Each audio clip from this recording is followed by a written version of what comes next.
How's it going, all you happy lost souls? If you're new to the channel, I'm glad you found it. If you like it, you want to stay tuned, tap that bell icon, hit subscribe. It helps. The channel is growing. So really, the channel is mainly just me and I'm the main content creator, but a lot of it centers around research of early peoples in North America, specifically the northeast coast, and more specifically, I am in Pennsylvania, and most of the stuff that I go over is found in streams in the southeast of Pennsylvania, right outside of Philadelphia. Now, I have all kinds of theories and speculations and put forth hypotheses based on some of the information we find at these sites. We know that these sites have been quarried for their unique and exotic materials. And what you see here is this older culture that we talk about, maybe 17, 20,000 years ago. This culture that has a lot of tools and similarities in material, culture and presence as the Solutrean, seal hunters from, the last ice age from the east. They came from Europe, from what we now call, Spain, the UK, back then Doggerland, Germany, France, that whole area that was being swallowed by ice, and they kind of just followed the pack ice over along the Gulf Stream, and they found America. But what is fascinating about this culture is their use of and their mastery of stone and precious stone. I started finding some smaller semi-precious gemstones and precious gemstones that were actually formed into artifacts, a single-shouldered early spearhead, or early arrow tip.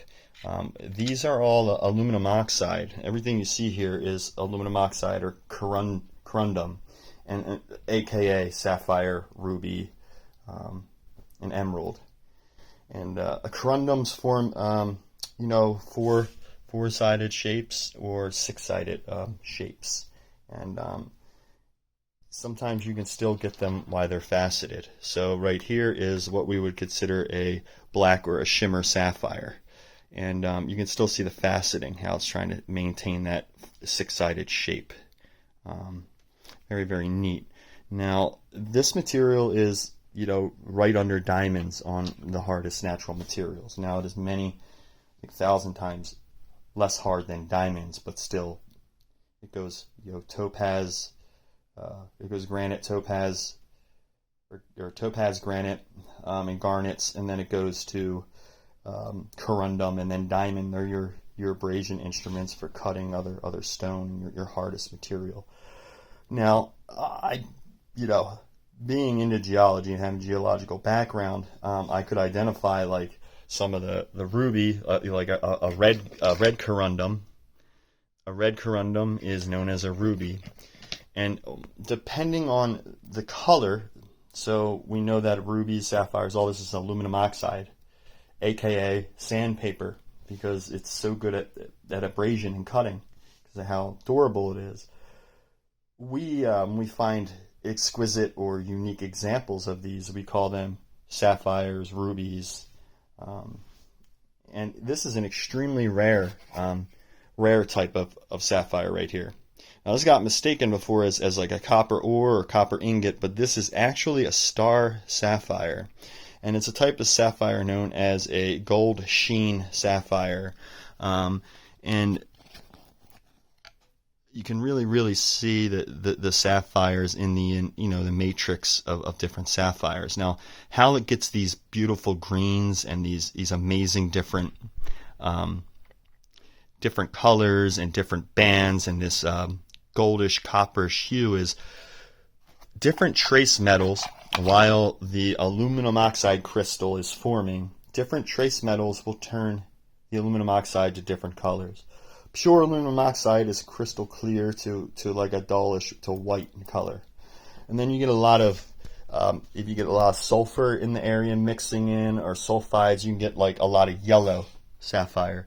Now this is originally, this is used as a tool, but this was not shaped. That's just the natural shape of the corundum. They're very square, boxy, or barrel shaped. And these gold shimmer sapphires are really rare. They've only been identified since 2009 in Africa, these gold sheen sapphires. And for these gold sheen sapphires to form, here's a beautiful one. You can really see all of the crystallization, the structure of the actual aluminum oxide, which runs in these they look like tiny scratches, but like tons of them, like a tic-tac-toe kind of, in the rock. So put that back over with the unique sapphires, and sometimes you'll see like complexes where the ruby is running through a different rock, which is really rare. Get a ton of blue. So we know that the yellow sapphire is caused by trace metals of sulfur getting mixed with the aluminum oxide and hematites. And we know that the gold sheen is from different things like magnetite, hematite, titanium oxide, which gives you these blue sapphires, vanadium, which gives you color changing sapphires, which some of these will change to like purples with light on them, and different blues. You can really see the different color change when that light is brought on. And if you change the intensity or the spectrum of this light, you're going to get different colors on some of these. Now these color changing sapphires have something of vanadium in them. And really what's happening is when that light hits it, the material is only, it's absorbing some of the spectrums of light, but reflecting back some of the other spectrums of light. And this is based on what base materials, slightly radioactive base materials can affect the light, the color of the light. But the color changing corundums and sapphires are the most sought after. Now, I can only identify these as materials in these natural sapphires, and some of them have still kept their shape and their beauty. But there's some characteristics that set them apart. First of all, they're extremely hard. So if you take like extremely abrasive sandpaper or cutting tool, you can see this stuff will go right through quartz, but when you hit stuff like sapphire topaz, it's going to struggle and strip the paper and kill the grinding tools. You also get the striping inside of the rock, and also trying to keep this faceted formation of 6 sides or 4 sides. It's beautiful. On this one, you can really see it. You'll get the cleavage of the sapphires. You're gonna, when you're identifying the cleavage on the sapphire, you're gonna see these little bevels and dimples that look like some ancient writing or something.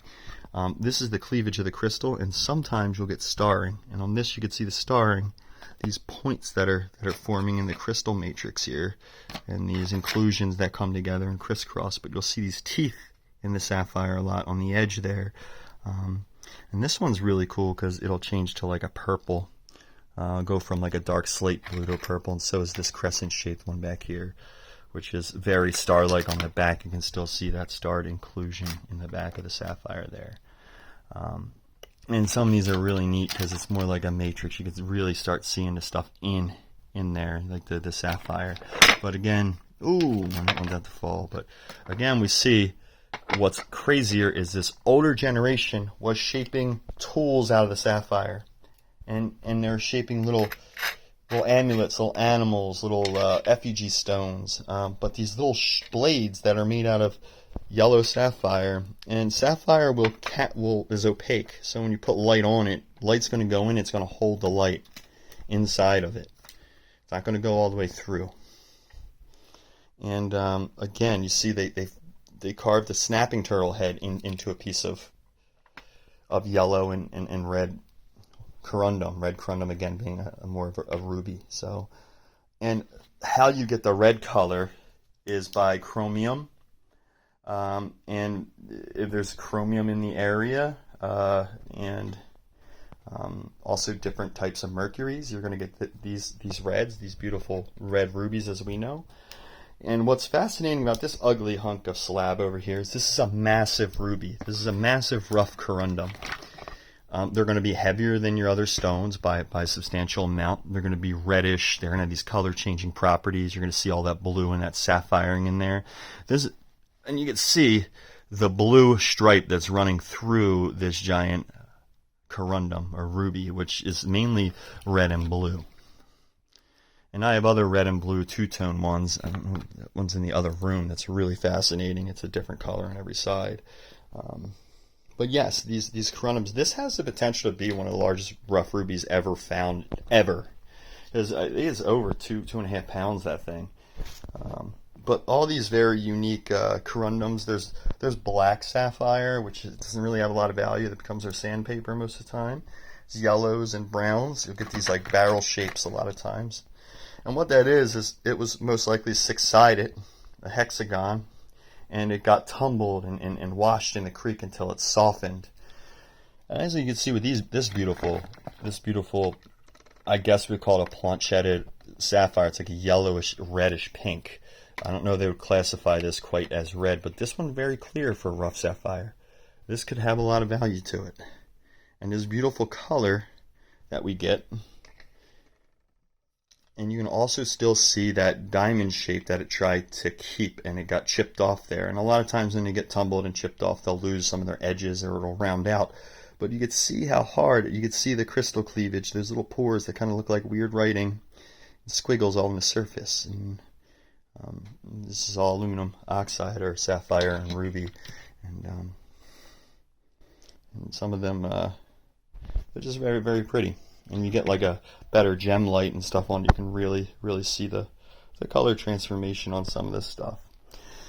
But again, this video is about ghost trees, which are sycamore trees, sapphires, animal effigies, and this culture that was using sapphire tools. Like, look at this. This is a yellow sapphire pressure flaking tool. But how did they carve this hard material out first in order to get this into the shape of a tool? And these are all very Solutrean in shape. And then we said we get all these little diamond-shaped preforms and these weird six-sided zigzag shapes. What if they recognized that the pattern of this great material that they utilized and were working with forms in that diamond shape and those six-sided shapes naturally, and they're venerating this great, incredible material?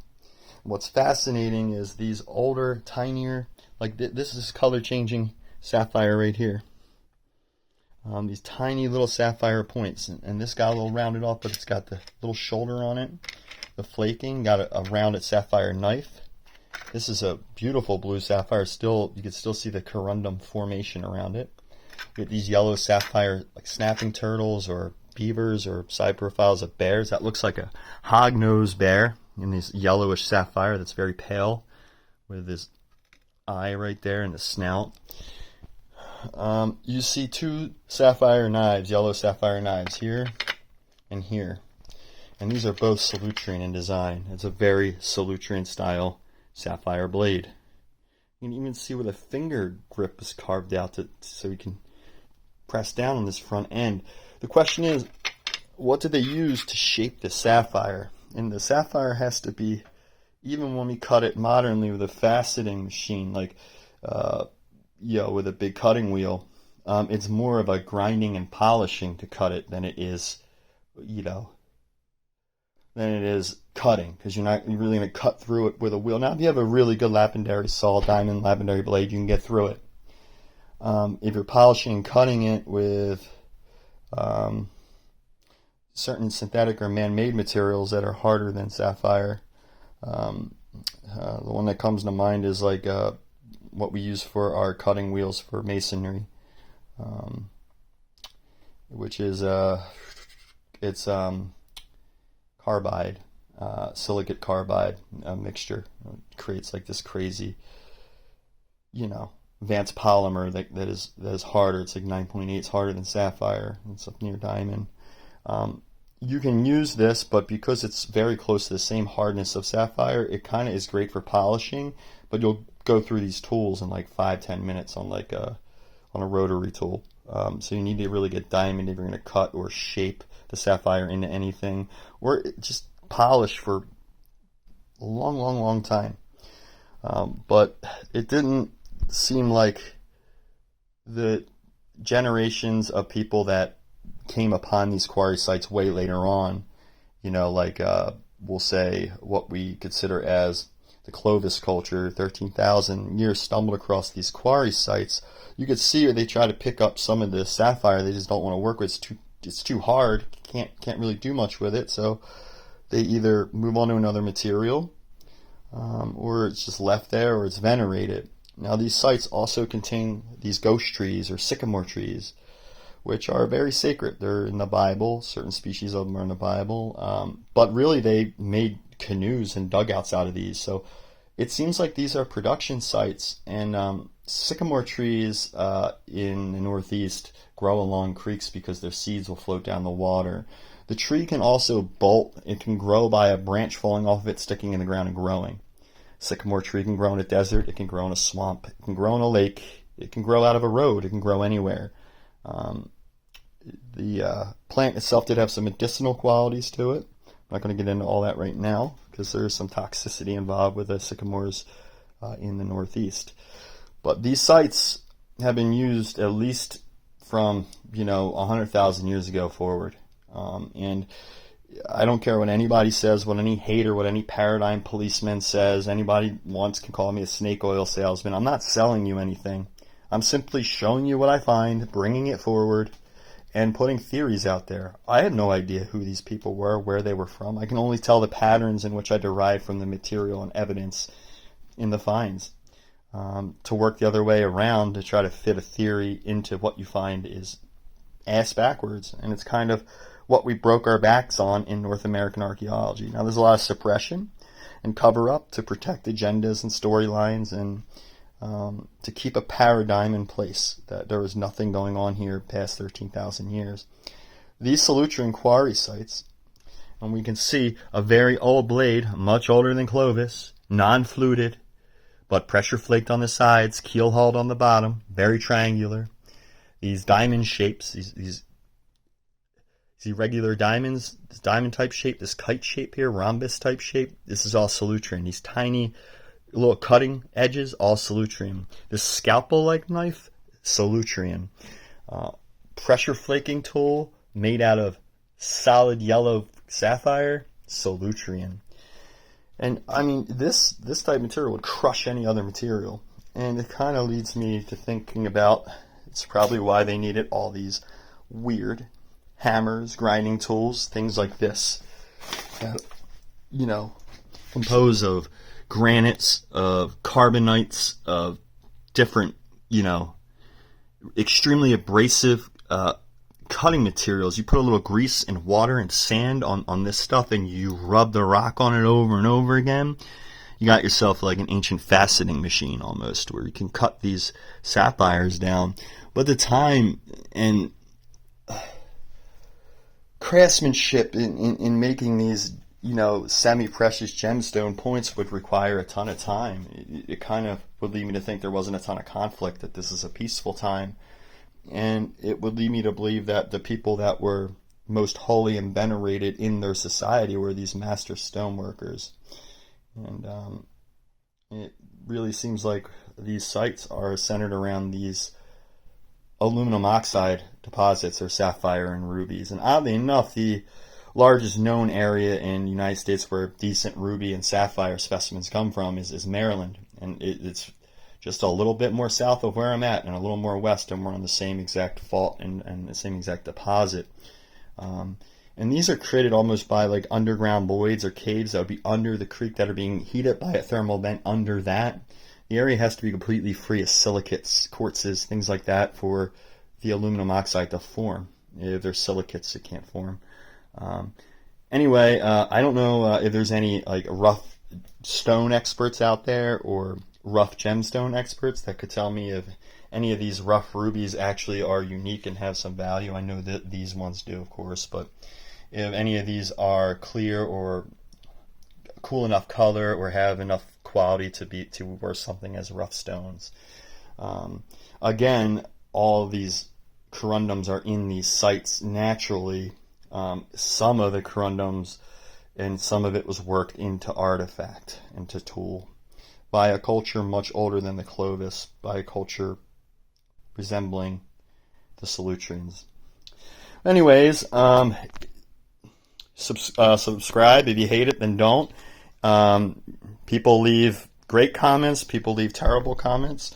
I usually don't respond to most of them at all because it's just like, goes down the rabbit hole, and I just don't really have time for negativity. And if you don't believe in it, then don't believe in it. But I'm actually out in the field looking and digging through, not digging, but just looking through these gravel bars and these these deposits in these creeks, and coming across these quarry sites, and they always have one thing in common: lots of white ghost trees, and lots of aluminum oxide, and lots of other good stone, and all metals, a lot of metals.